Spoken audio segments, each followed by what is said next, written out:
It's officially been 24 years since Mark Wahlberg was supposed to stop 9/11. I've brought the mic here in front of the new World Trade Center 7. If you want to know what happened to the old World Trade Center 7, just ask your uncle about it randomly at Thanksgiving. But I'm here to talk Wahlberg. Now, Mark Wahlberg was actually supposed to be on American Airlines Flight 11, which checks out because it was a flight from Boston to LA, and that's basically the Wahlberg shuttle. There's always going to be at least one Wahlberg on that flight. But later, Mark Wahlberg performed his own surprise attack on his PR team in February 2012 when, in an interview for a Men's Health magazine, the master of self-discipline himself randomly brought up the fact that were he to be on the plane, he would have stopped 9/11. And he also mentioned that he cried 6 times during the movie The Help. Of 9/11, Mark Wahlberg said, "If I was on that plane with my kids, it wouldn't have went down like it did.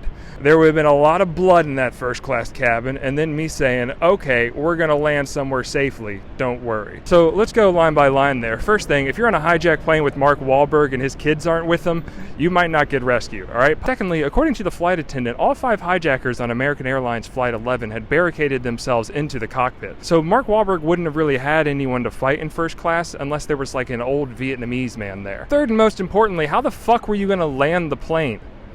You're an underwear model turned actor. What are you talking about? There's a very good chance that if Mark Wahlberg had taken over the controls, he still would have hit the World Trade Center. Mark Wahlberg actually missed being on American Airlines Flight 11 because he instead went to the Toronto International Film Festival, which, I'm sorry, no one en route to a Canadian movie party is going to be able to stop 9/11. He was going to promote his movie Rockstar, which is the story of a man who was in a tribute band who finally got to play in the actual band. I grew up with the posters of these guys on my walls.